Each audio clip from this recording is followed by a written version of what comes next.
My homemade chicken tocino. Yummy. Ingredients: boneless chicken small cut, brown sugar, ketchup, lemon juice, salt, pepper, garlic powder, paprika, seasoning, soy sauce, oil.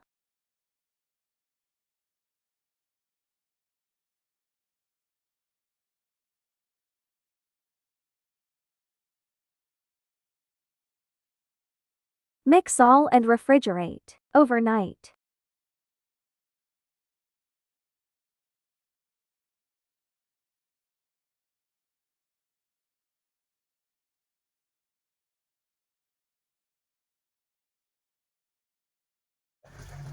Ito na yung ginawa kong tocino, guys. Ito na yung ginawa kong chicken tocino. My homemade chicken tocino.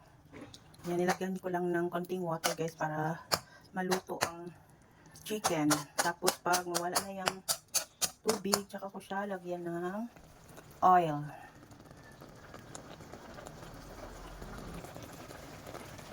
Takpan muna natin, guys. Yan, kunti na lang ang sabaw. So, nagigit tayo ng oil. Hindi dry ang inyong tocino.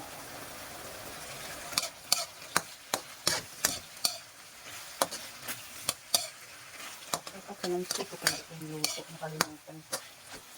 Sige lang. Wait natin mawala talaga yung tubig. At ito na yung final na luto. My own version of chicken tocino. Yan, that's it, guys. Thank you for watching. Yummy.